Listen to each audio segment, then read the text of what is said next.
and a deaf ear. But after 9/11, John Ashcroft had some brilliant ideas for how to protect America. The USA Patriot Act, adopted by Congress and signed by Bush 6 weeks after the attacks, has changed the way the government does business. The USA Patriot Act allows for searches of medical and financial records, computer and telephone conversations, and even for the books you take out of the library. But most of the people we spoke to say they're willing to give up some liberties to fight terrorism. Maybe that's a good thing. It's definitely sad, but it has to be done. Yes, something needed to be done. These are the good people who make up Peace Fresno, a community group in Fresno, California. Unlike the rest of us, they've received an early lesson in what the Patriot Act is all about. Each week, they meet to discuss matters of peace. They sit around, they share stories, they eat cookies. Some have more than one. This is Aaron Stokes, a member of Peace Fresno. The other members liked him. He had come to the meetings. He went with us. We go out on Friday nights and stand on a very busy corner in Fresno. And he had gone with us. He had handed out flyers. He went with us in June to a WTO protest. Then one day, Aaron didn't show up to the meeting. My friend Dan and I were reading the Sunday newspaper, and when I picked up the paper, in the local section, Aaron's picture caught my eye. The article said that a sheriff's deputy had been killed, and I saw it had a name that wasn't the right name. It said that he was a member of the sheriff's anti-terrorism unit. That's right. The photo of the man in the newspaper was not the Aaron Stokes they had come to know. He was actually Deputy Aaron Kilner, and he had infiltrated their group. Sheriff Pierce made it very clear that, yes, in fact, Aaron Kilner was assigned to infiltrate Peace Fresno, that he was able to infiltrate organizations that are open to the public.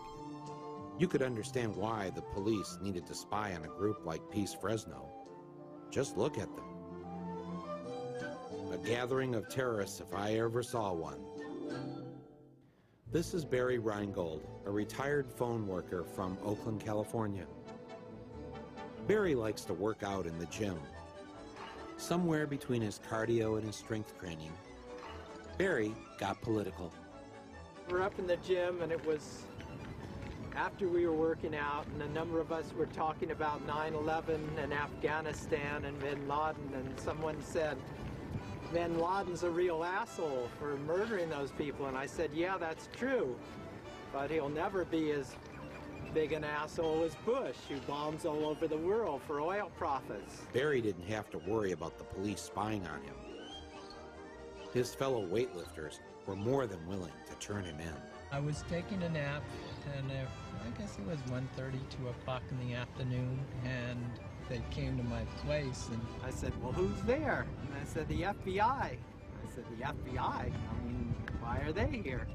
Yes, the FBI had come to see Barry, and they weren't there to jazzercise. The FBI said, have you been talking to people about 9/11 and about bin Laden and oil profits and Afghanistan? I said, a lot of people are talking about these things. I feel my rights have been, you know, trampled on. I mean, if you have something to say to me in the gym, well then, fine. Don't tell the FBI and they come to my apartment while I'm taking a nap. There's nothing to be ashamed of here. There's full transparency. There's nothing about the Patriot Act that I'm ashamed of in any way, shape, or form. I have a 1-800 number. Call me. I'm the guy you call if there's a violation or an abuse. If you've got a poster child on this, I want to see it. That's what I do. I'm hired by the people of the United States to provide oversight. I provide oversight. Trent Lott said the day the bill was introduced, maybe now we can do things we've wanted to do for the last 10 years. No, I've always, you know, a dictatorship would be a heck of a lot easier. There's no question about it. I mean, they had all this on the shelf somewhere, ideas of things they would like to do. And they got 9/11 and they said, it's our chance, go for it. There was an immediate assumption on the part of the administration that there had to be a surrender of certain of our rights. There's several definitions in the bill that are quite troubling. First of all, the definition of terrorist, and it's so expansive that it could include people who... Like me. No one read it. That's the whole point. They wait till the middle of the night, they drop it in the middle of the night, it's printed in the middle of the night, and the next morning when we come in, it passes. How could Congress pass this Patriot Act without even reading it? Sit down, my son. We don't read most of the bills. Do you really know what that would entail if we were to read every bill that we passed? Well, the good thing, it would slow down the legislative process. I couldn't believe that virtually no member of Congress had read the Patriot Act before voting on it. So I decided the only patriotic thing to do was for me to read it to them. Members of Congress, this is Michael Moore. I would like to read to you the USA Patriot Act. Section 1, Section 210 of this code reads as follows. Section 2703. My job is to secure the homeland, and that's exactly what we're going to do. But I'm here to take somebody's order. That would be you, Stretch. What would you like? Right behind you. I'm going to order some ribs. We all know you can't secure the homeland on an empty stomach. And in order to remain secure, everyone needs to sacrifice. Especially little Patrick Hambleton. I'm sure each of us has our own personal airport security horror story. But here's my favorite. The terrorist threat that was posed by his mommy's breast milk.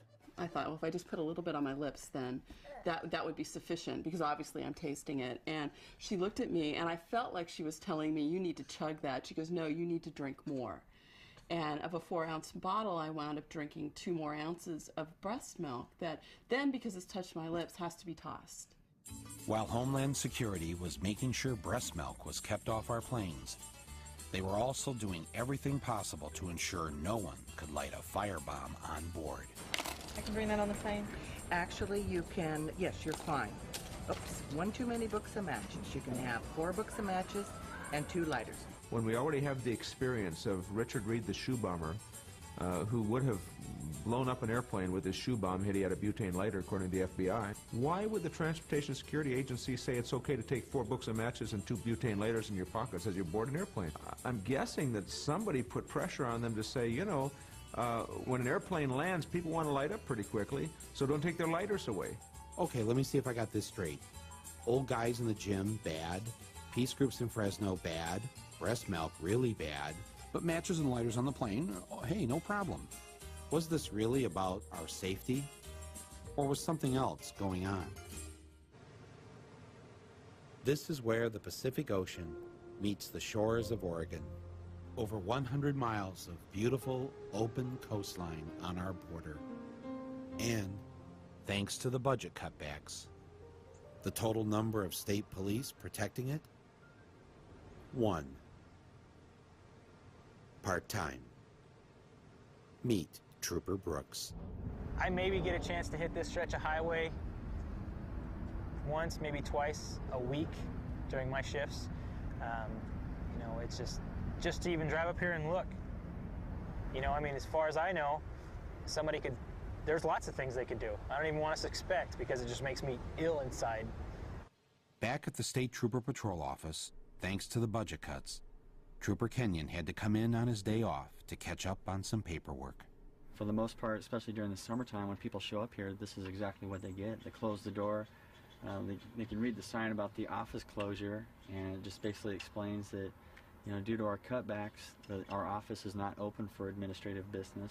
And there's a little sign down at the bottom that explains when the office is closed, that they can use the phone booth to get in touch with our dispatch. Ironically enough, that phone is a piece of junk. It doesn't work very well, so half the time they pick up the phone and dispatch gets a bunch of static and they don't hear anything. Yeah. For Tuesday, there'll be no troop on patrol. Wednesday, there'll be no troop on patrol. Thursday, there'll be no troop on patrol. You get calls all the time. People will call in a suspicious vehicle or somebody looking suspicious, you know, and I don't hardly ever respond to that anymore. I just don't have the time to do it. One night I asked, how many people do we have in the state of Oregon on duty tonight? And we had 8 troopers on for the entire state of Oregon working. I think, Oregon is a prime example that Homeland Security is not as secure as what I think people would like to believe. Nobody sent me any manual that says, here's how you catch a terrorist, and if I had that manual, I'd read it, but I don't, so, yeah.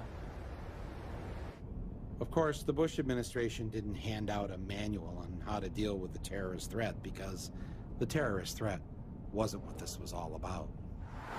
They just wanted us to be fearful enough so that we'd get behind what their real plan was.